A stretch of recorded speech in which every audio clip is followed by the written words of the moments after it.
No matter how you travel, it's good to have a plan. Some people plan every minute. No sleep, bus, museum, another museum, while others only plan to take it day by day. When it comes to your finances, a plan is just as important. You can count on Credit Karma to give you the insights you need to understand your options, so you can take charge of your financial path and find your way to money. Intuit Credit Karma. Karma you can count on. Download the app today. Welcome to Speak. I'm Joy Taylor, joined by two legends. Super Bowl champion Keyshawn Johnson is back, and NBA Finals MVP Paul Pierce. Here, you had a good week? Yeah, I was chilling. I got a little darker. You look like you got a tan. I was going to say that. A little bit. Okay, there we go. Get some of that good, what they call, that vitamin, Ray. Vitamin D? Yeah, vitamin D. Sure. Oh, man. Let's start with your Lakers. Let's move it along. Let's get through the first 30 seconds of the show. They're still looking to find a big man in free agency after they missed out on Brook Lopez, Miles Turner, and Clint Capella. According to reports, the Lakers were one of the finalists for Lopez, but he decided not to sign with the Lakers because of, quote, uncertainty around LeBron James. So, Key, do the Lakers have a LeBron problem? No, I think they have a Laker problem. It's not a LeBron problem. What's the issue with LeBron? You knew exactly what LeBron was when you signed up to get the deal done, right? You knew all those things. And LeBron, look, he's at a stage in his career that you are going to allow him to do whatever it is that he needs to do. Let's assume this is his last year. If he decides he wants to be traded mid-season, you're probably going to look to do that. If he says he doesn't want it and he wants him to hang out and do the rocking chair treatment the rest of the year, you're going to allow him to do that because he's earned the right to do those sort of things. The Lakers aren't necessarily going anywhere in terms of favorites to win a championship this year anyway, because it's a retirement rocket chair year for LeBron James. So it's really a Laker problem. It's not a LeBron problem. No, I mean, come on. You talking about one of the most hated and cheered sports player of this generation who still sells out the arena. And for one, Brook Lopez probably went to the Clippers, in all honesty, because they offered him more money. And he wanted to be in LA. It wasn't the uncertainty of LeBron. We know LeBron is probably going to be his last year, one, maybe two, or even if they decide to trade LeBron, which I doubt because he has a trade clause and he has to okay it, this has nothing to do with having a LeBron problem. This has everything to do with situation you're going to be in, playing time when it comes to free agents. And because who wouldn't want to be a Laker? Who wouldn't want to play for Luka? Who wouldn't want an opportunity to have fun in the sun with Luka Doncic for the next 4 or 5 years? So LeBron has brought everything he could to this Laker organization. He's brought a championship. The first father and son duel we've ever seen and will never see again in the history of basketball. So the problem is not LeBron. If anything, like Keith said, the problem is the Lakers. Are they going to do anything to get better? Are they going to be a contender if this is LeBron's last year coming up? Will they trade him? Because there is rumors out there that certain teams have fielded, hey, y'all want to offer LeBron? And I'll be interested to see what kind of offers they are and which teams they would be. But there's no problem. Listen, what he's brought to the city of Los Angeles, he's brought tears, he's brought joy. Let this man live if this is going to be his final walk. Well, I do think the problem that they have is there's not really good, solid, clear branding on what they're doing moving forward this year. Obviously, we are all assuming that this is LeBron's year, last year, but he hasn't said it's his last year. We haven't seen them be particularly aggressive in this free agency period. They said that, Rob Pelinka said that getting a big was a priority, and they don't have one yet, even though other bigs have been signed other places. We tried Brook Lopez, and it didn't go the way we wanted it to. Sure. And part of it, the rumor says, is because of LeBron. Well, it's not about LeBron to me. It's about what are you doing this season with LeBron and Luka? Are you actually going to go all in what is assumed to be LeBron's final year so that they can actually compete for a championship, Luka and LeBron alongside each other?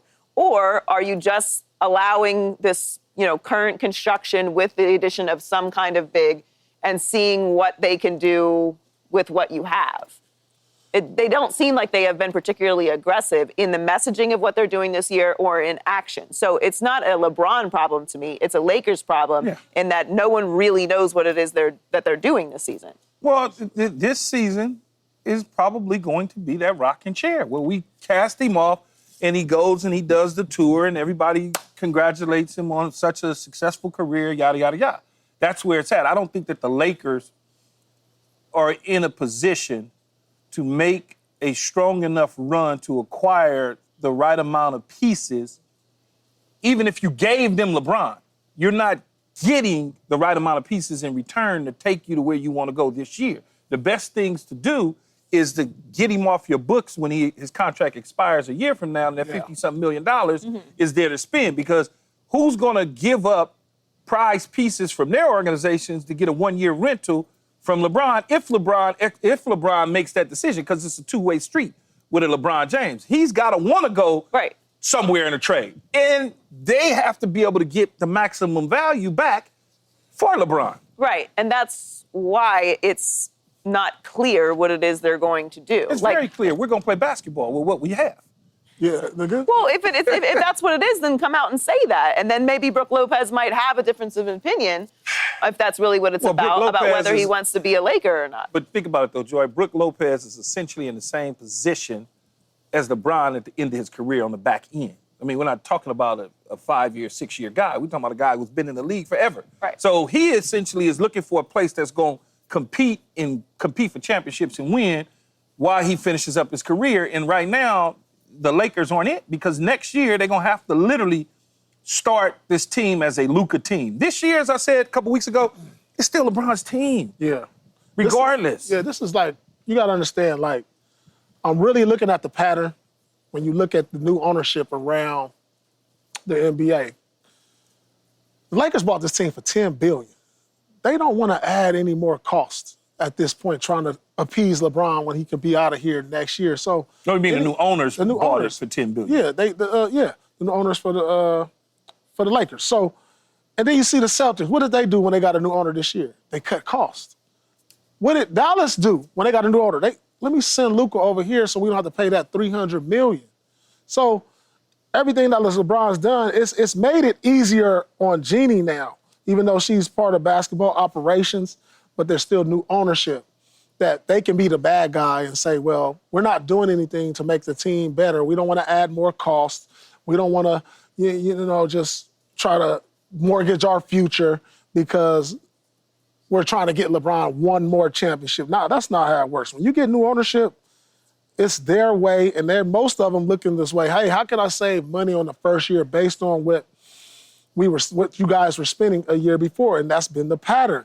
So I really see this as like, hey, a farewell tour for LeBron in his last year. Let him play it out with his son, and then start the rebuild. And I wouldn't be shocked if by mid-season, if things ain't right, they may have a situation to where, hey, is there something on the table to where you can get LeBron to Cleveland for a deal, for a discount, and let him retire at home? Maybe he'll throw him and Bronny into a package and say, hey, we'll send you to Cleveland. We're starting our rebuild right now. We're not really going anywhere. We're going to start our rebuild around Luka. Well, LeBron has stirred up a storm online this morning. He posted a boomerang on Instagram, and he's wearing a hat that says, "Welcome home." All the online detectives are now wondering if that means he is trying to make his way back to Cleveland. So, Paul, you just threw that out there. Is LeBron sending a message? LeBron has been the GOAT of subliminals throughout his career. It could be something, it couldn't be. I think he wouldn't mind going back. For him to go to Cleveland and golf, like, I'm not flying to Cleveland for nothing. And I understand he has his school there and his ties are there, but he's out there golfing and wearing a hat that says, welcome home. I wouldn't put it past him if this could be a homecoming, possibly a trade of some type. Maybe he's out there with Rich Paul, meeting with Dan Gilbert about the possibilities of having his farewell tour out of Cleveland, because, look, Cleveland the door is wide open for them out of the East to get to the finals. you put LeBron in that mix, and if you can keep Donovan Mitchell and some of your core pieces and figure out how to get LeBron in there, I can see that happening. He's in Cleveland right now because that's his area, region that he's from. That's the only thing. He's just there doing what he does every single year. Goes and visits the school, hangs out for a couple of weeks, whatever the case may be. His roots are there. I don't think he's going back to Cleveland. And I said this last year when we were trying to figure out what's LeBron going to do.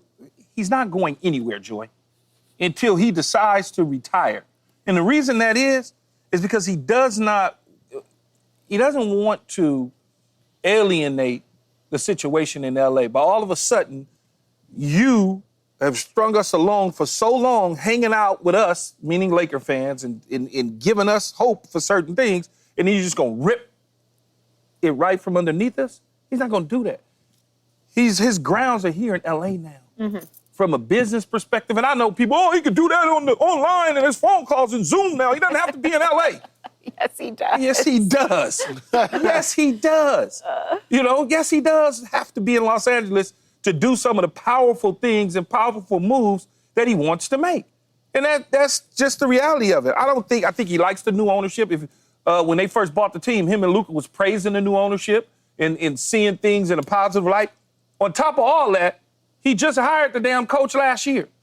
He just hired JJ last year. I almost called him Steve Nash, but JJ last year. He just hired him. So now you had us hire him, and you getting ready to leave us? Yeah, I don't think that LeBron is going anywhere this year. I do think LeBron knows that the online detectives are going to start getting all squirrely if he posts something like this. But it doesn't really make sense for Cleveland for them to give up their core. They're in a position where they can compete for a championship this year. It doesn't really make sense from LeBron from a business standpoint. Right. You want to finish your career with this team that you've been playing for. And I don't know that the story is the same in Cleveland anymore. Like, we had that moment. Yeah, been there, done that. So I think he's just messing with everybody. And why not? Because they're going to play along. Well, the Knicks have their guy. They reportedly hired Mike Brown as their next head coach. Brown has been coaching in the league for over 2 decades with 3 stints as a head coach over 11 seasons. He most recently was with the Kings, leading them to their first playoff appearance in 17 seasons back in 2023. And most notably, he coached LeBron and the Cavs to the NBA Finals in 2007. So, Paul, do you like this hire? Can Mike Brown get the Knicks to the finals? Yeah, I love this hire because there was only a few people that can get the Knicks to the finals that I had in mind. Mike Brown was actually one of them. I myself was one of them, but I turned down the job. Of course. And, I have no interest in coaching. And so I thought, getting Mike Brown, a guy with the experience that he's had, he's a player's coach.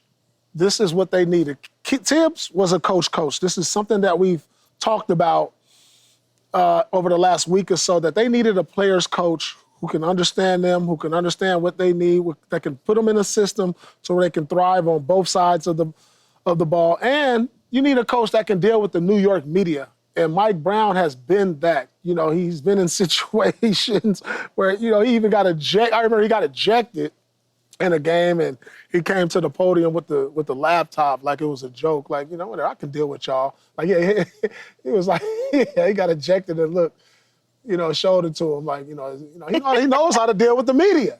And so I love this hiring, a guy who has championship experience, respected among the players, been under the coaching tree of Steve Kerr, Popovich. He was recently Coach of the Year for the Sacramento Kings, I believe, a few years ago. And so I really like this hiring. It couldn't have got any better because all the coaches that are out there, I was like, they're good. Were either already having teams that they were looking at, or they just didn't want the job, like myself. And so this is a great hiring for the Knicks. No, it's interesting because I always look at the coaching carousel, the cycle when it comes up, and you look at the names and the recycling names and the microwaving of names. You just push it, bing, and they ready to go. Mike Brown's one of those guys that is a really good coach, but he will never get that credit from Cleveland when he took him to the championship because he's playing with LeBron James. Mm-hmm. He wasn't like out there with just some guys. He was out there with LeBron, so people won't give him that good credit. You look at Sacramento a year ago, guys, Coach of the Year or 2 seasons ago, they give him a new extension, pay him all this money. beginning of the season, they start off a little slow, they fire him, right? And now all of a sudden he's back on the market and the Knicks get the opportunity to get him. So I think they got a really good coach. They need to address, obviously, the depth issues. But even crazier than that, as I had Nick do some research for me, and I thought about Tibbs and I thought about Mike Brown and the minutes that they play they players. You know, Mike Brown will run your tongue in the ground too. You know, Tibbs was third in the league at 32.7 and Mike Brown was 31.9 prior to being fired at fourth. Wow. Yeah, he gonna run you. He gonna run you in the ground too. So you know you getting a disciplined coach from a defensive standpoint, but he doesn't mind only going 6-7 deep on the roster. Yeah. You know, he doesn't mind doing that. Just look at those minutes. So they got to be, you know, they got to be mindful of that. Well, I mean, I think he's a good coach. I don't know that there was really anyone that they were going to hire that I was going to be like, this is a complete difference maker at this point. I think he's great with the media, and he did a good job with Sacramento, which is not the easiest place to win. And he has a lot of experience. So I think it's a good hire. The thing that worries me about this hire, no matter who was going to be stepping into this role, is the pressure of immediately turning this team around and getting to, at the very least, the Eastern Conference Finals, but the expectations is obviously the finals. Now, he's done that before, so it's not like this is, you know, foreign territory to him, and he's played coached in many, you know, high-profile situations, being with the Warriors and the Spurs, but and with LeBron and Cleveland, and the Lakers. This hire requires an immediate result. And so whoever was stepping into this position is going to be scrutinized in a different type of way. I love that he's up for the challenge, and we'll see how it turns out. But I think that the reasoning for firing Tibbs did not set up whoever was going to be hired for the Knicks for a great situation, because you hadn't been to the Eastern Conference Finals in 25 years. You improved every single year, and then you fire him for reasons that now you hire Mike Brown, and he's not essentially the same coach. I was going to let you finish. He is more of a player's coach than a coach. So personality-wise and all of that, very different than Tibbs. But coaching style? Same. Tongue in the ground. Defensive-minded coach like Tibbs was. Defensive coordinator like Tibbs was. So then maybe the players coach element will be the thing that gets them over the edge. One name that was brought up during New York's coaching search was South Carolina head coach Dawn Staley. The Knicks reportedly spoke with her about the opening and were impressed, but they ultimately passed on her for Mike Brown. So is it a mistake for the Knicks to pass on Dawn Staley? You know, I don't like the word mistake because they kicked the tires on it, and whatever those conversations were in the room, there was no offer that was made. Hell of a coach. Women's basketball in college certainly would have lost a star in the coaching ranks. But at least, and I hate to say but at least, but I don't even know how to get to where I want to get to without saying that, there was an opportunity that has now opened up the door for other women in women's basketball that may have the opportunities to get a look. So you got to start getting a look, especially in professional sports when you deal with gender issues, you deal with race issues, you deal with all that until the door is actually open. And the Knicks, just like Portland did with Becky Hammond a couple years ago, they opened the door for an opportunity. It just didn't happen. And now you see it happening again where they opened up the door, the Knicks did, but it just hasn't happened yet. So, no, I don't think it was a mistake. It's an opportunity that just didn't materialize at the level that we would probably all hope for. Yeah, I don't think it was a mistake either. I love that, like you said, Key, they're opening the door for women who have brilliant basketball minds to enter the NBA as head coaches now, because we talked about, was it Becky Hammond getting the interview with Portland? And so now more and more the women coaches are starting to come into the play and get in the coaching carousel, as Key likes to say. And so I love that. I don't like this job for Dawn as a first-time NBA coach. Because of the pressure? Well, it's not the pressure. Dawn can handle the pressure, but this just hasn't been a stable job, the head coaching job for the New York Knicks. When you look at the past coaches outside of Tibbs, this is a 2 or 3 year deal, you know, for the most part. In some cases, 1. And so, you know, I really like to have a situation to where she could come in, get her feet wet with a rebuilding situation to where you have a little more leeway to make a mistake and do the things you want to do and implement your coaches and put in your system. And that takes some time as a new NBA head coach. And so, but I love the fact that she's in the talks. Yeah, I didn't really like this job for any first-time head coach, to be honest with you, for the same reasons. I mean, I just said it with Mike Brown. I think Mike Brown is capable of advancing the Knicks where they need to go because he's done it before, but he is not going to have any time to do that. Tibbs made them better every single year, and they still fired him. Yeah. And now the expectations are get back to the Eastern Conference Finals or the finals right away, or at least within these first 2 years. So this was going to be a tough job for anyone to take, but I do love that the Knicks interviewed her and that it's out there that she's being in these conversations. Because let's be honest, with Dawn Staley's resume in college basketball, she would be hired immediately this year with all the coach openings if she was a man. She's 287 and 34, four-time Naismith Coach of the Year, 7 Final Four appearances, 4 national championship appearances, and 3 national championships in the last 9 seasons. She's more than qualified to step into the next level. And she's a name that is respected in any basketball circle. So I think she's going to get an opportunity to be a head coach in the NBA very soon. This particular job, I mean, I don't know. It's so... I don't know how long Mike Brown's going to last there. Yeah. Mike Brown, they be, they be giving it to my man. No, they give him a job, and all of a sudden, boom. Like, stop it. Mike is respected, though. As long as you're respected in the NBA circles, and like I said, he's a player's coach. The players still like him. Like Doc. Of course. He like Doc. Yeah, I think Mike is a good coach. Yeah. I'm talking about the Knicks. I'm not talking about what Mike is capable of doing. If I knew that he was going to have a 3 or 4 year window to get the Knicks where they are trying to go, I don't think that's what it is, though. I think it's a 2-year window. That was so crazy. That was what's so crazy about the Sacramento deal. He comes from Golden State. He turns them completely around. They hadn't been in the playoffs forever. And then they blink, and they like, oh, man, you got to get out of here. Yeah, they started... After they gave him some money. 13 and 18. But I don't think they should have fired him. No, not at all. No, I think that has something to do with him and a player. Maybe even if it was, what's the name, they wind up... trading him to San Antonio. Yes. Something with that. De'Aaron Fox, yeah. Coming up, is Aaron Rodgers more likely to bring the Steelers their first playoff win since 2016 or give Mike Tomlin his first losing season? That's next on Speak. And don't forget, you can check us out every day on the Fox Sports channel on SiriusXM. Meet the most capable CR-V Honda has ever dreamed of. The all-new CR-V Trail Sport Hybrid. With all-terrain tires and available enhanced traction control, it's built for wherever the day takes you. Heated front seats and a heated steering wheel, ideal for winter drives and crisp early starts. And with generous cargo space, it's ready for big gear and even bigger getaways. The CR-V Trail Sport Hybrid. Learn more at honda.com/CRV.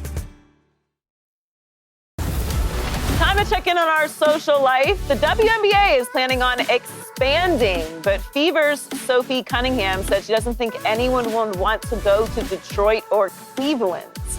Cavs owner Dan Gilbert came to Cleveland's defense, saying that Sophie will soon come to both love Cleveland and Detroit. Paul, we know Cleveland is one of your favorite cities. Cleveland, this is for you. Do you have anything to say about these opinions? No, I think everybody should be happy of the expansion of the WNBA. Dan Gilbert is probably going to have his hands in this. And so I like the fact that we continue to see the WNBA grow and all these cities where you do have NBA teams. Maybe they'll have something to one day they'll have a doubleheader, WNBA, NBA. I can see that. Remember we used to do it in college. I know. It used to be a college game program. It was the girls' game and then before the men's game. Right. I can see a possibility of that happening. I remember that. Yeah, absolutely. That's why I said it. Yeah, that's exactly that would be dope. What it used to be. That would be cool. I've been to Detroit many times. I've been to Cleveland many times. I haven't been to Indy. But Steak and Shake. I'm a little confused by this. Like, no shade to Indy, but like, what? Same like, thing, I can right? see if she was playing in like LA or New York or like Dallas, but my girl, like, right. I mean, right. Your Indy's popping like that? But you've been to Detroit. But I think you've been to Cleveland. But if so you feel like, Mo, you feel the same way about Indy? We're all the same. Yeah, we're all the same. Same. Now, Pittsburgh's not the same. But is she saying from a free agency standpoint? No, she's talking about, I don't know how excited people are going to be to go to Detroit and Cleveland. But is she saying players or is she saying fans? I think she's talking about the fans. See, I think she's talking about the players. Okay, but she plays in Indy. Right. But I understand that. But Indy, Like, they I've never rolling been to right Indy, now. so like, they no got, shade to Indy, but I feel like I get the dynamic of the city. It's pretty much the same as Cleveland and Detroit. I've been to No, I all understand. these cities. No, listen, I played in all these cities many, many years. You been out? So if I had to say, like, Yeah, rank the- Well, the thing is, you're here to work. You're here to be a professional. Oh, like this my is not. God. Let's not go into town. Hey, it's a party. No, we're here to play a game. What Paul You know what I'm is this? saying? Well, yeah, who's I this? need Is this? to- No, but like corporate no, Paul? no, but Cleveland has gotten a lot better since my time has been in the league. They got sure. better. Listen, as an adult, me, all I want when I come into a city is a nice restaurant, Yeah. good food, good 100%, service, yep. you know, and a cool hotel to sleep in. No, that's cool. Cleveland gonna give you that. And if you want some entertainment, they got a casino. Same thing with Detroit. Cleveland probably You know what got. I'm saying? Am I okay? Without even knowing, Cleveland Got a probably, damn without even knowing, I ain't throwing shade at Cleveland, nothing like that. They probably got one 4-star hotel. And it's probably booked every night. Which one? The Ritz-Carlton? That's the Ritz-Carlton. And that ain't even a Ritz like that, though, Right. Paul. I'm It's just confused. like an I'm old confused. Ritz-Carlton, Like- Marina Del Rey, like, you know? Listen, out of these cities, I got the most love for Detroit because you know I'm from Pittsburgh, so I can't say nice things about Cleveland. But Cleveland does have more than they had when I was growing up, Yeah, for sure. and I don't know what. It's a sports town. I don't know what They built it on is. their It's definitely a sport. sports. They built on I don't their know what sport. she's talking about though, Shade, because though. she. But like, throw shade from the bright lights.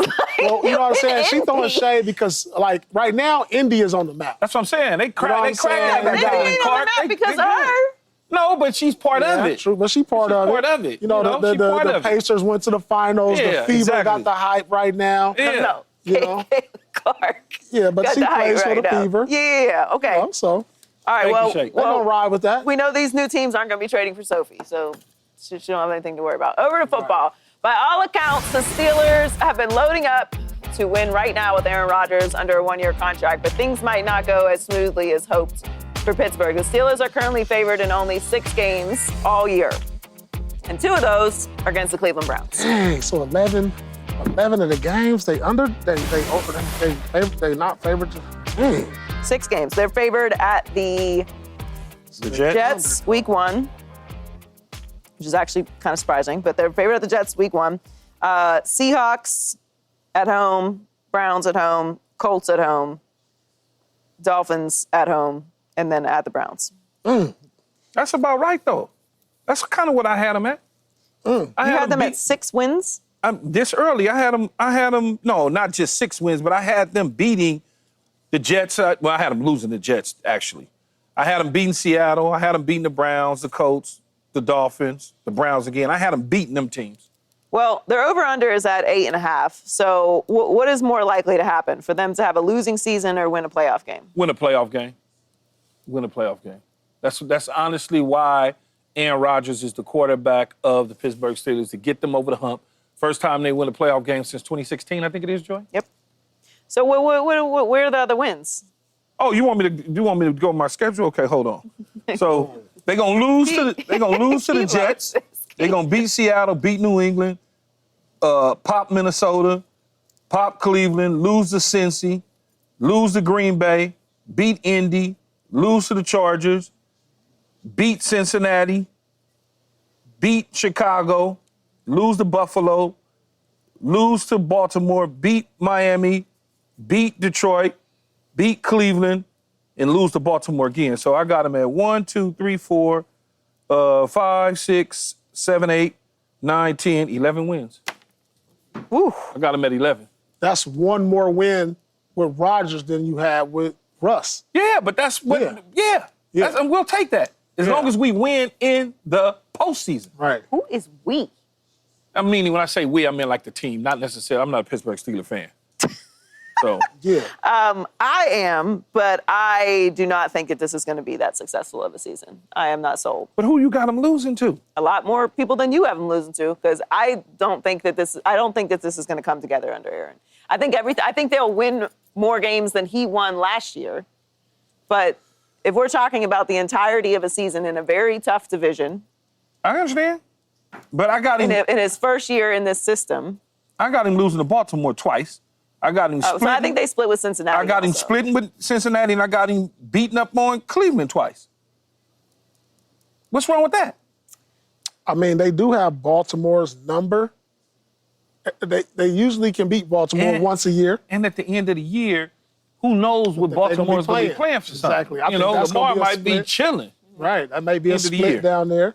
So you think they're also more likely to win a playoff game? Yeah, I think they're more likely to win a playoff game. I mean, Mike Tomlin has never had a losing season. I can't bet against that. I mean, the guy's been around since dinosaurs. So I can't bet against the guy who has a reputation. Yeah, I know they haven't won a playoff game in, 9 years, you said? Yeah. But I'm taking my chances on this year because I'm thinking they're going all in. Once they sign T.J. Watt, which I believe they will do, bringing in DK, bringing in Aaron Rodgers, Jalen Ramsey, bringing him in. They're making the moves to make a move in the AFC. So I got them winning in the playoffs. You know what's so crazy? And Paul talked about bringing people in and out, and I wasn't here with you guys. What the hell did they get rid of Mika for? Well, they got Jonnu Smith. Okay, so you got a tight end. To run your two tight end system, 3 tight end system, and you got an aging Jalen Ramsey. Well, Jalen and Minka both have missed the same amount of games over the past few seasons. But you had it. I think they got better. Y'all got some young corners over there, too, that's already Porter. You got some young corners that's good. I just wouldn't have, got rid of Minka. They can play Jalen in different ways. They can get creative with him. No, they can. I just wouldn't. It's a crowded tight end room, but they may run in multiple formations and sets. No question about that. Jonnu is coming off of a career year. It was more of a money situation for Miami. But I think Minka and Jalen are kind of an even swap because of the injury issues. Minka he's just a bad dude at the safety spot. He is. And Jalen's pretty incredible when he's healthy, incredible too. When he's healthy. I don't know. But I think the Jonnu thing lends towards the Steelers winning that. Yeah, I mean, that was a Arthur Smith deal because he was with Arthur Smith in Tennessee as well as in Atlanta. Yeah, they have a history together. Yeah. Breaking news. Breaking news. The Lakers just signed a big man. We'll tell you who next on Speak. Okay. Dwight Howard.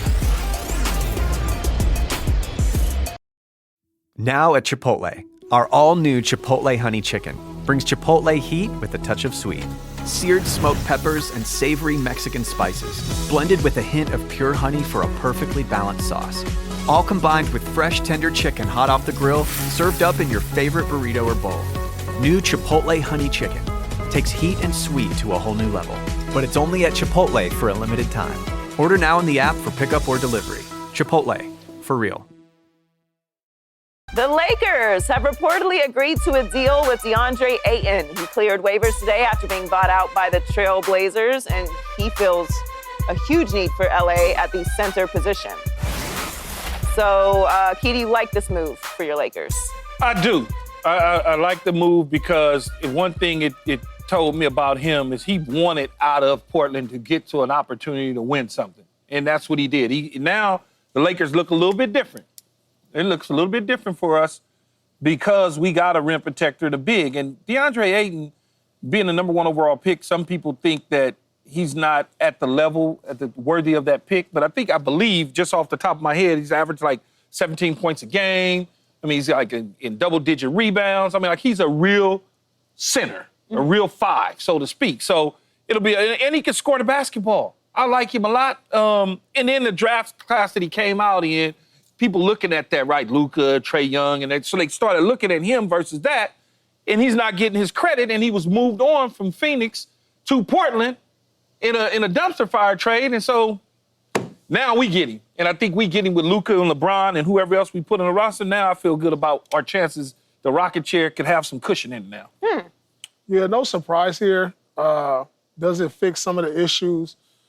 Yeah, you get a rim protector, and the talent is all. See, the thing about DeAndre, the talent has always been there. It's his character issues, the things that are behind the scenes. And, when you hear about him not making it to practice or making excuses like being in the driveway or having problems in the locker room. You got to feel like, hey, if he's going to be in the locker room with LeBron and Luka and some of the culture that he's going to get while being a Laker, maybe some of that stuff can rub off and make him finally fulfill the talent of being a number one pick. Because, you got to understand, this guy got picked over Luka Doncic, guys like Trae Young, and most notable names that come to mind in that draft. So hopefully this can fill a gap for the Lakers who needed somebody to fulfill that, because when we saw Rudy Gobert go in there, it looked like Wilt Chamberlain in the playoffs. It was definitely a hole in the middle that the Lakers needed to fix. And so I love this move. Hopefully some of the LeBron type of mindset and culture setting can rub off on the kid, because he could be a big asset. Yeah, we've been talking about this all week. One of the options for the Lakers being Deandre Ayton. I think this is a great move for the Lakers. They needed to go and get a real big. They needed a rim protector. They needed a lob option for Luka. I think this gives them someone that has the talent. So if he can adjust to the culture and the situation in LA, this could be a really great thing for them. So does this swing you back? Are you back on the bandwagon now, Keith? I wasn't never off. I just felt like it was a retirement situation coming up for LeBron. It had they not did something with the roster. So we start off by now getting DeAndre Ayton. Mm-hmm. So the LeBron thing is cool. And then we got Luka. Now we'll see Reeves and Rui and whoever else, if that's something that we package up and move on from, or we insert them into the lineup, because that's probably your five right there, right? You got LeBron, you got Ayton, you got Luka, you got Reeves, and you got Rui. That's your five. So now what's the next? What are we going to do with the others? Mm-hmm. We're going to add depth? We might be able to. Yeah? You're getting excited? No, I'm not overly excited, but I think we got what we should have had last year in the Williams trade that was vetoed for medical reasons, so to speak. Yeah, this is a great signing. The loss of Luka Doncic hit everyone hard in Dallas, but things quickly turned around when they won the draft lottery and the right to select Cooper Flagg first overall. You love that shot. Former Mavs head coach Avery Johnson made it clear how excited he is to have Flagg in Dallas, saying that he would, quote, take Flagg over Luka. So, Paul, are the Mavs better off without Luka? We know Avery Johnson still probably gets a check for the Dallas Mavericks organization of doing something. Because ain't nobody in their right mind would say they're better off without a guy who's been every year first team All-NBA when he's healthy. Every year has been in the MVP talks. And as early as last season, took a Dallas Mavericks team to the finals. We don't know what Flagg is going to be. We just don't know. Yes, he's the number one pick. He's been sensational in his career up until now, and you hope the things that he brings to the table can translate to the NBA. And he's an unfinished product, and I don't know what he's going to be, but I know who Luka is. This is Luka freaking Doncic. He puts the fear of God in opposing teams' locker room.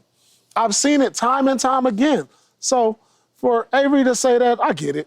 I probably would have said the same thing if I worked for the MAG organization and, things of that nature still getting a check. So I get it. But anybody in their right mind understands that Luka and Flagg right now, there's really no comparison. Well, I think as the team is constructed right now, the construction of the team, because we can't, you can't compare Cooper to Luka. You can't compare that. But as the team is constructed with Kyrie and Lively and AD, in now picking up D'Angelo Russell and all of those pieces that they had when Luka was there, and you add him and you add AD to the equation, they might be a better team. No, listen. All right, so take Flagg out of there and put Luka with that team. But you ain't getting that. But you're not going to get AD and them, no. You're not going to get that. No, he's saying with that team. Of course, though. All right, that's what he's saying. He says you're better off without Luka. Yeah, because we can't have Luka and AD. Yeah, but don't say that then. He didn't say it right. He said that he would take him over Luka. Yeah, for the team, though. Yeah, right now, as it's constructed. Flagg. Yeah, as it's constructed let's right just now, hypothetically take Flagg out, put Luka on that team with AD. Of course you're going to take Luka over him. But that's not reality because AD is there. That's all. Get it. What did Luka do to them? He was out of shape, but he took him to the championship. Averaged 38 and 8. hate He him. averaged 38 and 8, first team All NBA 5 times. They hate him. That's all he did. What do you mean they're better off without Luka? This is the stuff that makes me root against whole organizations. Because let's be serious, okay? First of all, I can't wait to see what Cooper Flag does in the NBA. But he's 18 years old. Right. We don't know. He's never dribbled, boom, a basketball on an NBA court. Not pushed the ball down and brought it back to his hands, let alone been a 5-time All-Star, 5-time All-NBA for 5 straight seasons, Rookie of the Year, scoring champ, Western Conference Finals MVP, and took a team to the NBA Finals. Shh. And if he keeps this pace up, he's going to pass LeBron all time in scoring at this pace. This is really positioned. This type of stuff I feel like puts young players in a bad position. Yeah. Because Cooper Flag shouldn't even have these type of expectations. No. Luka is one of the best players on the planet of Earth. Every day he wakes up, he stretches and gets out of bed, and he's one of the top 5 players on the planet. players in the universe. Like what? What are we talking? Like he's about? What? Like the Monstars come, they're like, "Where's Luka? We need Luka. Yeah. we got to take his powers." Like, what are we talking about? Right. No, the Mavericks are not better off without Luka. We don't know what Cooper Flag is. Right. That's what we keep saying. That's why these teams got to be Dallas peddling. But why? Why are they so mean to Luka? What did he do? Everybody's getting a check. Yeah. To say mean things? Yeah. They didn't call this man out of shape, fat, slow. Smoke hookah every day. Too much hookah, too much beer. Can't have a beer, but I'm going to give you 38 and 8. I'm taking that all day long. Because this dude over here that I'm paying $20 million to only giving me 5 points and 2 rebounds. And he drinking the same amount. Yeah. He's drinking the same amount. Crazy. That's Coming the same amount of hookah every The Jets made a lot. Luka. The Jets made a lot of offseason moves. Are we sleeping on them as a true contender this season?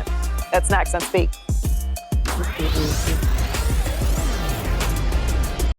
Rated T for Teen. Each year, thousands of adults lose their shred. It's an epidemic simply known as shred loss. But it doesn't have to be this way. Because rekindling your shred is as easy as playing the new Tony Hawk's Pro Skater 3 and 4. With new parks, cross-platform multiplayer, and sick new game modes, we can put an end to shred loss everywhere. Get the new Tony Hawk's Pro Skater 3 and 4 and show the world that the shred's not dead. Pre-order Tony Hawk's Pro Skater 3 and 4 and play the Foundry demo.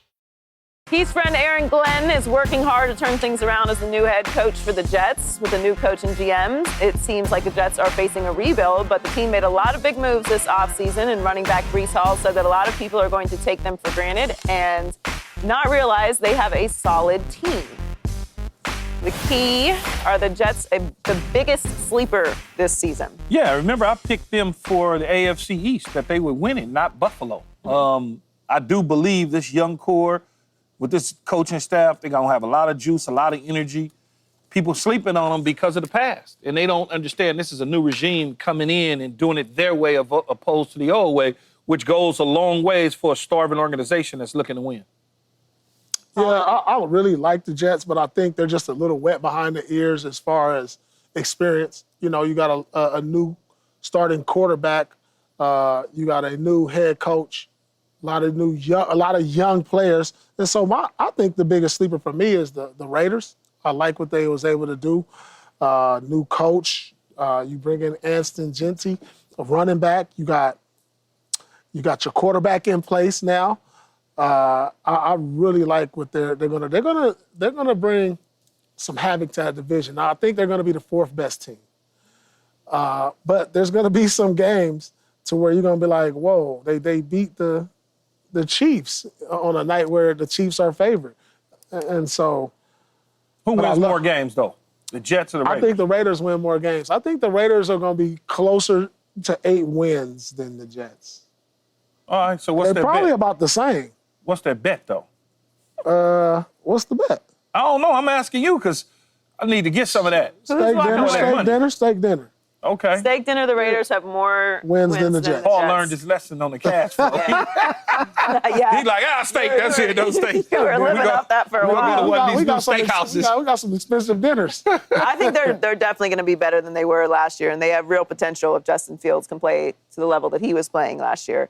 They are a very young team, but I think that's a good thing for a first-time head coach who's coming in trying to establish a culture rather than a first-time head coach coming in with, a bunch of veterans who are set in their ways, who feel like they know a certain way of doing things to be successful, because the Jets haven't had success. So I think this is a situation where they're going to surprise a lot of people. I think they are going to make a difference in that division. Miami just lost 4 of their captains this offseason. They've lost a lot.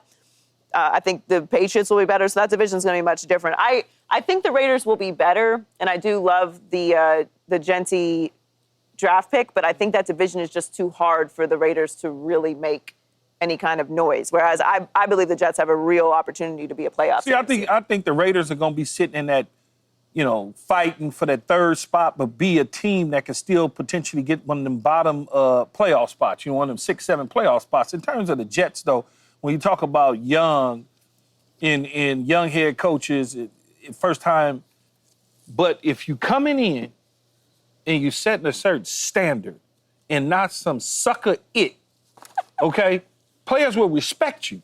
But if you coming in there acting like a sucker and fake, smiling at them 1 minute and then stabbing them in the back the next, the players not going to like you. They're going to see right through you. In Aaron Glenn's situation, based on who he's been around as coaches and understanding how to coach, he ain't going to have that problem. Coming up, Aaron Rodgers has found his new favorite connection with the Steelers, possibly. That's next on Speak. Oh, damn. That's the market. Going on vacation? We're here for it. With kids who turn a back seat into a courtroom drama over whose tablet is louder, whose charger is faster, and why watching the same cartoon for the 100th time is a human right? Yep, we totally have vehicles to handle that. Because whether it's a road trip or a business trip, where your flight's delayed, your phone's at 2%, and your dinner, whatever's open, yeah, here for that too. Enterprise, we're here for it. Aaron Rodgers is getting some quality time with one of his new Steelers teammates. Ben Skoranek posted a video of Rodgers throwing him alley-oops in the gym. Okay.